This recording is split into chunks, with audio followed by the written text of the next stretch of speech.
Good morning to all. I am myself Senthil, working as a assistant professor in the Department of Information Technology. So today's my topic is operating system calls. So in this topic we are going to looking for how the user program is going to invoke with the operating system. So first we get an introduction about what is system call and what is the process of system call, and we are going to have the types of system calls. So system calls, how the system calls is going to be taking place. Here the user program is going to communicate with the operating system. So we have different types of user program application. For example, we are going with C or C++, Java, so C#. So what are the programs that you are going to run in operating system? The system call is going to be taking place. Here we are going to have three standard methods to pass the input parameter to the operating system. First, the input parameter will be registered, and the second one, this input parameter will be stored to the main memory with the help of the address, and the data will be stored in the main memory in the form of tables, and the value will be stored in the form of address. And third one, we are going to use the stack operation, where push and pop operation is going to taking place. Push, you are going to store the data into the table. Pop, you are going to retrieve the data from the table. And this is a general architecture where the user program is going to run the application in the operating system. Let us consider this is the user program that you are going to run with the help of this operating system. And this one we have, yes, okay, and this parameter, input parameter, as I told you, this input parameter call with the help of the register, and it will be called to the operating system. Here this input parameter will be stored in the form of table, and for each and every table the values will be stored and with the help of the address. Here the address is X, and this will be address will be generated by the user side, that is the user program, and each and every system call, a process will be generated. For each process there will be a process ID, and this process ID is also will be generated by the end user program. So here we call as 13 here. So 13 is a process ID. With the help of the process ID we are going to communicate. With the help of the process ID we are going to communicate this user program to the operating system. So once this operating system will have this 13, and this operating system will be response to the end user, so that the communication will be invoked between the end user program and the operating system. And we are going to see about the types of operating system calls. So totally we have 1, 2, 3, 4, 5, 6 types, and one on one we are going to look in depth. So first we will list out what are the types of system calls we are having. First one is process control, second is file manipulation, third is device manipulation, fourth is information maintenance and communication, and finally we have the protection. So first we go with file, that is process management, so that is process control. Okay, so here the user program is going to communicate, invoked with the operating system with the help of this process control. So this process control mainly used to control the entire transaction from the user program to the operating system, and the operating system to the user program. So we have this type of operations that are going to be carried out in this process control. Here first we have a end, so start and end. If the communication is properly communicated, and it will be transferred from the end user program to the operating system, and operating system to the end user program without any delay, so the entire process will be called as end. If during this communication, if any mismatch or any wait or deadlock is going to be occurred in the operating system, that the communication will be aborted. Okay, so this is the first operation that you are going to see. And if the proper communication is going to taking place, second one, we are going to load. Okay, the user program will load the program in the operating system and they are going to execute the operating system. So once the user program is going to load the program in the operating system, we are going to create, as I told you, for each and every communication, the process will be created with the help of the process ID. So I am going to create a process creation. So each process will have a get process attributes and set process attributes. So get process attributes means you have a process ID, process name, in which function that they are going to work for the process. So you are going to get the process attribute and you are going to set the process attribute. And next we going for wait for time. So as I told you, once this input program is going to run the program in the operating system, so this operating system from the main memory, so it will share the input data. So it will took 2 or 3 minutes delay. So for that the program is going to be running. So for that time it is called as wait for time. And this every process that we are going to create it, that we are going to have a event. So if a process is going to be created with the process ID, and this entire method they call this an event. So an event is going to be created, and event is going to have a signal event where if the signal is correctly matched and correctly we have a strength signal, so the operating system will communicate with the end user program and the end user program will be communicate with the operating system. So that is the operation here. Then the wait event. So wait event, as I told you, in some point of view, if the input user program application is going to run in operating system, in some point of view, if the input is going to be called by the end user to the operating system, so operating system in the main memory, the user the input data will send back from the operating system to the end user. In some time it will have 2 or 3 minutes delay, so that we'll consider as a wait event here. And finally allocated and free memory. As I told you, the end user program is going to be run in the operating system. So for each and every program they will allocate a memory space based on the program size in the operating system, that is allocate memory. After executing the program, after the end user is going to terminate the program, the allocated memory will be gets free spaced. So that is nothing but free memory. So these are the operations that we are going to taking place in process control. So next, file manipulation. That is nothing but file management. So when this system call is going to be occur, when the end user program is going to create a file or is going to access a file but from the operating system directories, this system call is going to be taking place. Here first we are going to have a create file. So once the create file will be created by the end user, then we are going to open the file, we are going to read the file, we are going to write the file, and we are going to reposition the file. And all this operation is done by the end user program, and it will be stored in the main memory. So once this operation will be taking place, then we are going to have get file attributes and set file attributes. Here the file attribute is nothing but the file name, file ID, file type, file location, where it going to be located in the main memory. So for this process, this get file attribute and set file attribute will be executed after the entire process is going to be completed. So I am going to add a delete file. Once the program is going to be completed, so what the file I am going to create by the end user, automatically it will be deleted from the main memory. So this system call is going to be occur when the end user is going to create a file. Okay.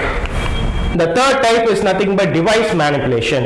So when an end user program is going to access a device, so the device is sense like a main memory or disk or any other external storage devices, if the end user is going to be access, this device manipulation or device management system call is going to be taking place.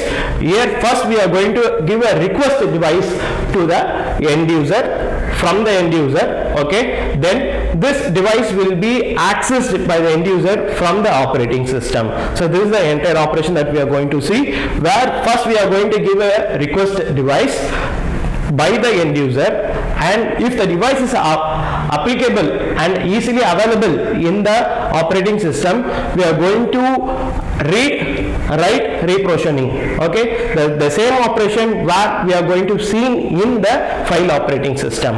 Okay, the same thing when this operation will be taking place, once the operating system, the OS, will accept the request from the end user program and it going to give a positive even signal, this operation will be taking place. Okay, then here the same thing, get device attributes, set device attributes. Here device attributes sense like device name, device ID, device location. So what are this? These are the details will be given by the end user to access this device in the operating system. And finally, logically attached and detached device. So logically attached means the memory, okay, the device that is will be inbuilt in the operating system, and detached device is nothing but the memory that going to be present external in the operating system, that is any external storage device that we are going to be adapted, or any external printers I am going to access. So this detached device will be used here. So this type of operation will be carried out in device manipulation or device management. And the next type will be information maintenance. This is very important system call. So whenever a user is going to call a parameter to the operating system, so this operating system will generate at what time and what date the user program is going to be created and the user program is going to be called. Okay, and this date and time will be recorded and it has to be manipulated. Okay, so that is get time and set time for the end user, and get system date and set system date from the system. So the user program is going to call or invoke the operating system for the system call. So automatically it will generate the system date and time and the program date and time, and it has to be maintained. Okay, then get process. Once this data will be recorded, as usual, as I told you, for each and every communication the process will be created, the process ID will be created, and if the end user program is want to access a file, so file will be created, or if the end user program want to access a device, the device attribute will be created. Once this process will be implemented, finally we are going to set all the process. So this information management is very important, because the date and time, because any unauthorized person is going to access or any other person, hacker, is going to access, so we can easily track with the help of this date and time. That is information management system call. And the next type will be communication. Communication is very important. As I told you, when the user program application is going to invoke with the operating system, communication pathway is going to be taking place. Once this communication pathway is going to be accepted, then only the data is going to transfer from the end user program to the operating system, and the operating system to the end user. So in this way we call as it is a communication system call. Here the end user program will be act as a client, and the operating system will act as a server. So first the client will be get a request to the server, and server will be response to the client. So once this request response communication has been established, then only the data will be transferred. The input parameter can be transferred from the user program to the main memory, and the main memory will respond the input data to the user program. So that is nothing but communication. Here I am. First we are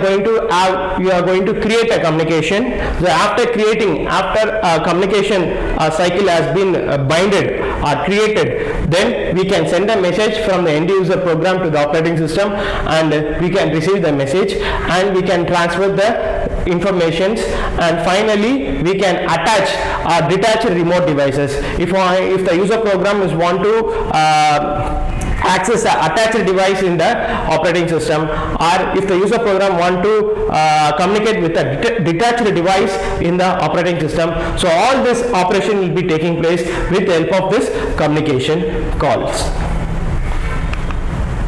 And finally we end up with the last type, that is protection. This is very important, because for any application, user application interface, the user should have a authentication and authorization. So the user should log into the operating system. The proper username and password has to be given. Once it is secured, once it is cleared, then only the end user program can run an application in the operating system. That is nothing but the protection. Why we are going to do this protection call means in order to avoid the unauthorized person can access or hacker can be accessed. In order to avoid this situation, we are going to use this protection call, where this call is going to be happen when a user program is going to run first of its kind, and it going to be authenticated, and it has to be authorized. Then only the end user program can be run a program in an operating system. So this type of operation will be taking place in protection call. So far we have seen that, and we have a general example of MS-DOS execution, where this part will be act as an end user program, and this part will be act as a system, and system, that operating system we are going to use as a kernel operating system, where first this end user program will be get the parameter, and it will be pass the parameter from the user program to the operating system with the help of this free memory space. Okay, for the user program we need a memory space, and for operating system we need a memory space. And here the interpreter, so why we are going to use an interpreter? Here interpreter will convert the machine understanding language from the programming language. So any program that we can run, as I told you before, we can run a C program or C++ program or Java program. So it will be converted into machine understandable language. For that we are going to use an interpreter, command interpreter, so that the machine can be easily understand, and based on their performance or based on their logic, the operating system will be shared their output. Okay, so here the simple communication between the user program and the operating system. Next, the second example that we are going to see for the Unix operating system.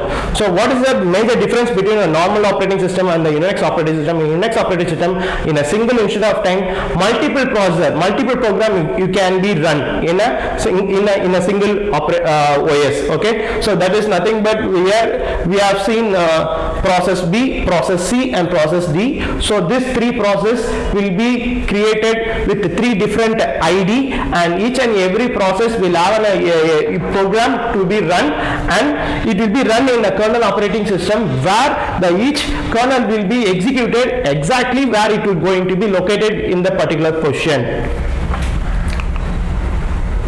And the third example, how the communication is going to be taking place from the end user program to the operating system. Here I am going to have two examples. One we call as a shared memory and a single memory. Okay, so the first thing that we are going to see about a single memory, where the operating system will have only one memory, so that the two processors can be run at the same time, and it will be shared to a single memory. Process A will have a single memory, process B will have a single memory. So each and we are going to use a kernel operating system here. So each and every process will be executed with help of their own memory. Okay, this is the first type. Second type will be a shared memory, where we are going to use multiple operation. As I told you, in a kernel operating system you can use multiple operating system, where we are going to use here. So here the process A and process B will be used a shared memory. So the process A will be used the same memory, as well as the process B will be using the same memory, so that the memory will be centralized. And the final example that we are going to see about how an operating system will be working in a non-virtual machine, how an operating system will be working on a virtual machine. Okay, first we going with a non-virtual machine. As I told you, in non-virtual machine we have a kernel OS, and the process, the end user process will be execute the program with help of the hardware. So this is a virtual setup. Okay, and this is a non-virtual setup here. And when we going for the virtual machine, so virtual machine, as I told you, in a single operating system, virtually I am going to segregate into 3 or 4 virtual machine. Like we are in a kernel operating system, virtual machine 1, virtual machine 2, virtual machine 3 with a single operating system. Here in this virtual machine 1 we can run a processor, and the second virtual machine 2 we can run the second processor. third virtual machine we can run a third virtual processor. So on the single instant of time, in one single OS, in virtual we are going to have multiple virtual machines at the same instant of time. A 3 processor is going to be run in a single OS. This is the architecture for that. So at the end of the class, we able to know about what is system calls and how the system calls will be invoked to the operating systems, and we have seen different types of system calls. Okay, next we move on to the gate questions. So first question number 1. So what is the primary purpose of a system call? As I told you, the purpose of the system call is to get a invoke or the interface between the end user program to the operating system. So we will see the options here.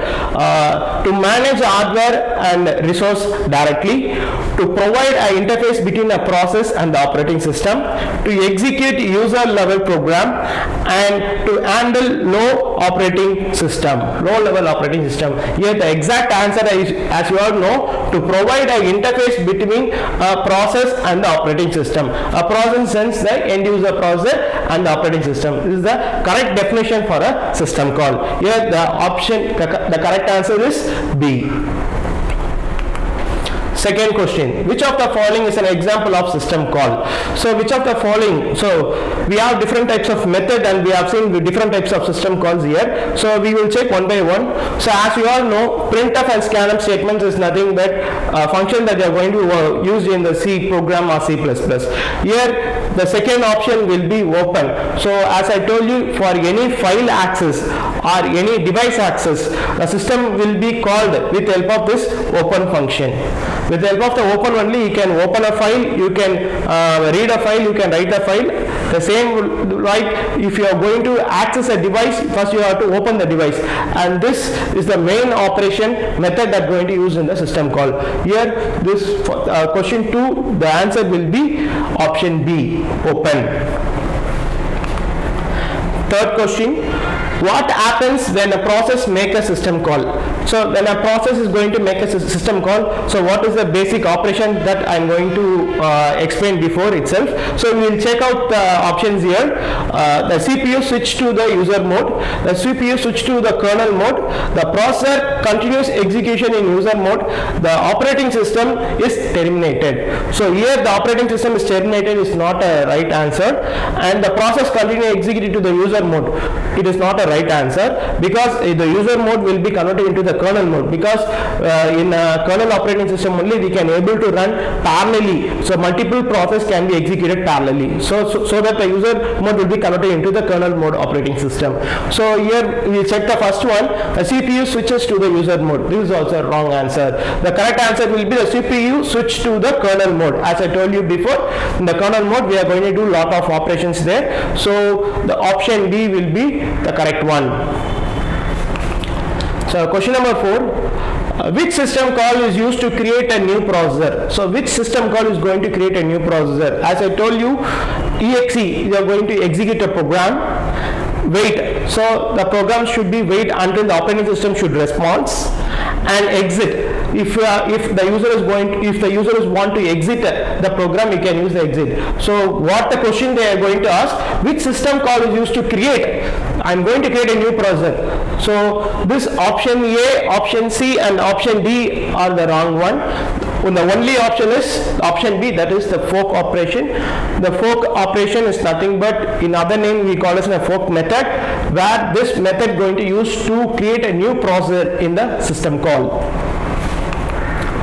Next question, which of the following is not a common category of system call? So which is not a common category? So we are going to pick odd in one out.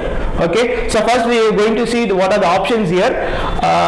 Process control, it is a type of system call, and memory management, it is also a type of system call, and file management is a type of system call, and the odd one out is nothing but the network configuration. So here in the network configuration we are not going to use any system call operation or any system call methods. So this is the odd one out. The option is C, that is network configuration. when a user program make a system call, what is the typical sequence of events? When a system call is going to be occur, what will be the sequence of operation will be executed in the operating system? So we are going to see, we have 4 different options here. So one by one we can see here. First, the user mode will be converted to the kernel mode, and execution of system call will be taking place, and finally the user mode will be taking place. Okay, this is the first option A. Second option, kernel mode will be converted into user mode, and execution of system call and kernel mode.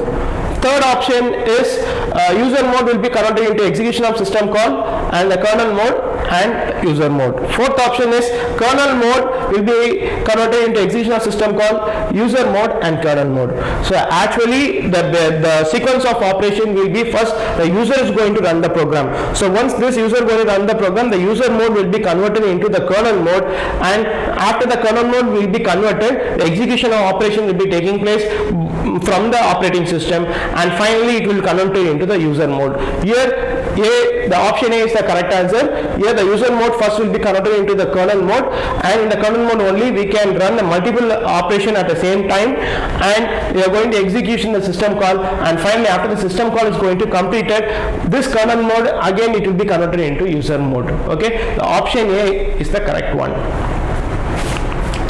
Next, the wait system call is priorly used for what? The wait system call is priorly used for what? As I told you, when this wait call is going to be occur, when a user program is going to run in the operating system, so the input parameter will be passed from the user program to the operating system, and the operating system we will store this input parameter, and whenever a system call is going to be invoked, this parameter again it will pass to the end user program. At some time this operating system will make 2 or 3 minutes delay to send the parameter to the end user program. So that time is nothing but the wait time. So here we can see what are the options we are going to have. To put a process to sleep, it is not a right answer. To create a new thread, it is not a right answer. To allow a parent processor to wait for the termination of child processor. To signal an event to another processor. So here option C is the correct answer, where the parent processor will be act as an operating system, and the child processor will be act as an end user program. So this child processor will or should wait until the parent processor should transfer the input parameter. Okay, this is the correct answer. Option C is the correct answer. Okay. What is a system call number? As I told you, each and every system call, a system is going to invoke, a user program is going to invoke to the operating system, a system call is going to be occur. For each and every system call, processor ID will be created. For each and every processor ID, event signal will be created. So as I told you, the system call number is nothing but a processor number. It is very unique number that going to generated by the operating system. Okay, so we can see the options here. The main address of the system call handler in the kernel. Second option, a unique identifier assigned by each system call. Next, the priority of the system call. The fourth option is the numbers of arguments passed to system call. Here the correct answer is option B. So why I am going for option B? As I told you, so each and every system call, a process ID will be created. This ID will be a unique ID. So option B, a unique identifier assigned to each system call. Whenever system call is going to be invoked, this process ID will be created. So here the option B is the correct answer. So far we have seen 8 questions from the gate. So I hope you have understand that today's topic what I am going to taught. So that is what is system calls, how the system calls will be invoked from the end user program to the operating system, and we have seen different types of system calls. Okay, so once again, thank you all. Thank you so much.